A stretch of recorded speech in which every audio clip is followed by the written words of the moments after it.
Hello from Tracy Bush Nutrimom. Another episode coming to you for Foodie TV. Today's sponsor is SunButter. So why SunButter? SunButter is free of the top 8 allergens. Check it out. See this little symbol here? They're free of tree nuts, milk, eggs, soybeans, wheat, crustacean shellfish, fish, and peanuts, and they are non-GMO certified. For today's recipe, I'm going to be using the no sugar added SunButter, but please be aware that they have multiple products, multiple varieties. They have these cute little on-the-go packets. You can get a 5-pound tub of SunButter. They have sun snackers, so go to sunbutter.com and check out everything that they have. So what am I making today with SunButter? Growing up, one of my favorite snacks was Tasty Cake candy cakes. Not so great now as an adult, but the thought of having that cake with a layer of peanut butter and chocolate, I made an allergy-friendly version. Step number 1, as with any food allergy or intolerance, always wash your hands before you do meal prep, cooking, anything. You do not want to make yourself sick or someone else sick. So for this recipe, you only need a few items. You need 1 package of your favorite yellow cake mix, 1/3 cup of SunButter, 1/2 teaspoon of shortening, 2 cups of chocolate chips, a casserole dish for the cake, a round cookie cutter, and a spatula. Prepare your casserole dish for the cake. Why? The key to this recipe is making sure that your cake is going to be very thin. So when you cut it with the cookie cutter, there's not going to be any additional bumps or anything else that's going to mess up your recipe. You're ready to mix it up?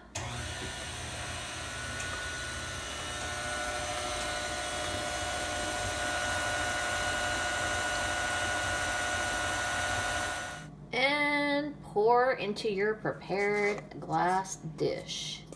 Like I said, the key to this recipe is making sure that you have a large cake, not a tall cake, so that it's spread out and thinner versus thicker.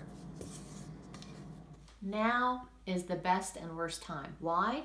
Because you're gonna bake your cake and your house is gonna smell amazing, but you have to wait forever. You have to wait for it to completely cool, because when you use those cookie cutters and you cut into that cake, if it's too warm, it's gonna fall apart and you're gonna waste that cake and you're gonna cry.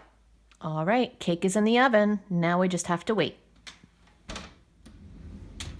It's done. All right, this is the part that it's gonna take the longest. Remember to let it cool completely. Completely. No ifs, ands, or buts.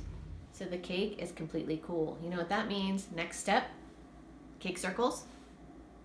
What you wanna do is you wanna find something sturdy to put your pre-cut pieces of cake on and place some parchment paper over that. You don't want anything sticking and wasting that piece of cake. So as you can see, I've pre-cut our first cake circle. You'll notice the cake is not that thick, so that when you use the cookie cutter, it's going to be easier to remove from the cake pan. The key to this part is patience and doing this very slowly. If you need to take a knife and edge out some of the cake, that's fine. All of this extra cake you can freeze and keep for something else at a later date, so don't think you're wasting anything. I'm gonna just pop this out and place it onto your cutting board. Another note, if your cake starts to build up on the inside of your cookie cutter, take the time to wash it off in between. Anything that's going to make it stick is going to make it fall apart, and you want to keep the circle as a circle as much as possible. Okay, so we are up to the part where we add the SunButter. Because you have to be both very gentle and very patient with this recipe, we are going to microwave it to soften it up just a bit. So we have our 1/3 cup SunButter, and we're going to pop it into the microwave. If you want to use the stovetop, that's fine. Either way, you don't want to overdo it. You just want to make it a little bit soft so it's spreadable. Okay, you want to do 10-second increments. I would say between 25 and 30 seconds, just enough where it's going to be soft and spreadable. So again, patience, and being very gentle. You want to spread it so it has a decent amount on the top of the cake circle, but you don't want the cake to start to fall apart.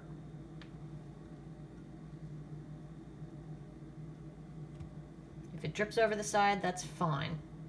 It's not going to be perfect, doesn't have to be. They're all coated with SunButter, and our next step is chocolate chips and shortening.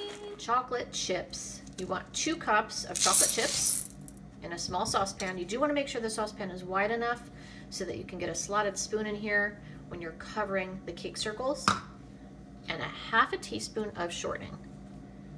You can use whatever shortening you like. I use plant-based shortening. You can use, again, whatever you like, whatever does the trick. If you want to add a tiny bit more, that's fine. It's just for the ability to make the chocolate look a little bit more pretty, glossy, whatever the term is that you want to use. Just a reminder, make sure that you stir your chocolate constantly as it's melting. If you overcook it, it's going to burn and chunk and it won't spread evenly. You ready for this? Patience. Remember, patience and be gentle. We're going to lower it in using a slotted spoon. We're going to cover the bottom, and then you're just going to cover the rest of it with chocolate lightly. You ready? Here we go. Okay.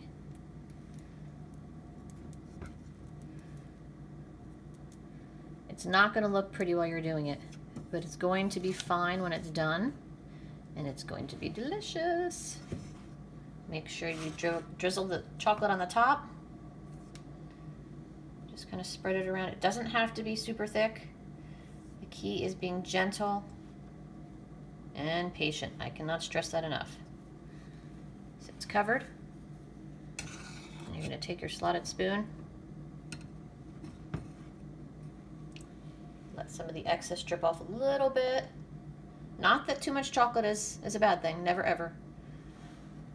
And then you're just going to place it onto your parchment paper and do the next one. We are up to the cooling process.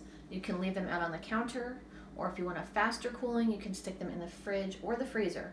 Just be aware that if you put them in the fridge or freezer, when you take them out, they're going to look sweaty, which means they have little beads of water on them. It does not affect the taste, just making you aware. The finished product: cake, SunButter, chocolate. I bet you can't wait to bite into this. Thank you, SunButter, for being a sponsor for my Foodie TV channel. Check them out at sunbutter.com. And make sure you follow me on Foodie TV as well as the food app for more tips, tricks, and recipes.